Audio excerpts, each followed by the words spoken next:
जयंती निमित्ताने सदनिकाचा वाटप करण्यात आलेला आहे SRE चा काय छत्रपती शिवाजी महाराजांनी हिंदूंसाठी केलेलं महान कार्य कोणी विसरू शकत नाही.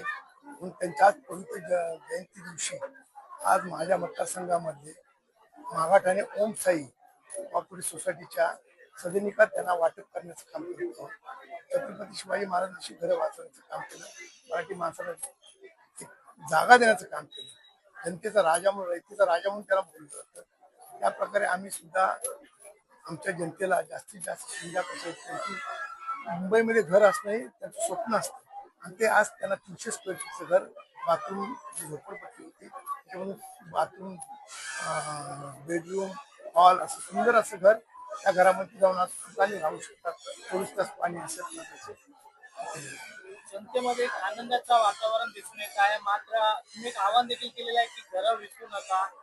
आपली घर आहे जे पिढ्यानपिढ्या असतो, जे घर बनवलेलं असतं, लोक आज घर विकून मुंबईचे पालघर या दिशेने चाललेले आहेत. त्याबद्दल काय सांगता? म्हणून मान्य एकनाथ शिंदे साहेब यांनी निर्धार केलेला आहे की मराठी माणसानं मुंबईमध्ये जास्तीत जास्त कसं आणायचं.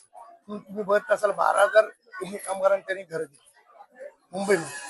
आता बीईडी चालता विकास सुद्धा मुख्यमंत्री देवेंद्र फडणवीस एकनाथ शिंदे साहेब करतात. ती सुद्धा मराठी माणसं आहेत. त्याच धर्तीवर आम्ही त्यांच्या मार्गदर्शनाखाली आमच्या मतदारसंघामध्ये सुद्धा लोकांना जास्तीत जास्त लोकांना इथेच राहण्याचा आम्ही त्यांना उत्स्फूर्त करत आहोत. मराठी माणसं काही गावी जायचं असेल किंवा बाबा काय काय कार्य आलं तर घर विकतात. म्हणून त्यांना विनंती केली गावची जमीन घरची इथली घर तुम्ही विकू नका. मुंबईमध्ये घर असणं हे फार महत्वाचं. पण अनेक भागामध्ये जे प्रोजेक्टमध्ये होणारा अडथळा, सरकारी कामामध्ये अडथळा होणारा, बिल्डर असो, विकास लोकांना घर देत नाही. मात्र अनेक लोकांना पात्र आणि अपात्रचा हा विषय मुद्द्याचा विषय आहे. त्यामध्ये लोकांना भरपूर त्रास होतो याच्यामध्ये पात्र करण्यासाठी. त्याबद्दल काय सांगता? थोडस तकलीफ त्रास होतो पण त्याचा पाठपुरावा व्यवस्थित केला तर मला खात्री आहे की जास्तीत जास्त पात्र करायचे प्रयत्न होऊ शकतात आणि पात्र होऊ शकतात. त्यासाठी तिथली असणारी कमिटी, तिथला असणारा विकासक आणि स्थानिक नेत्यांना बरोबर घेतलं फास्ट काम होतं. म्हणून आमच्या इथे जे काही थोडीफार पात्र आहेत त्यांना आम्ही पात्र करतो.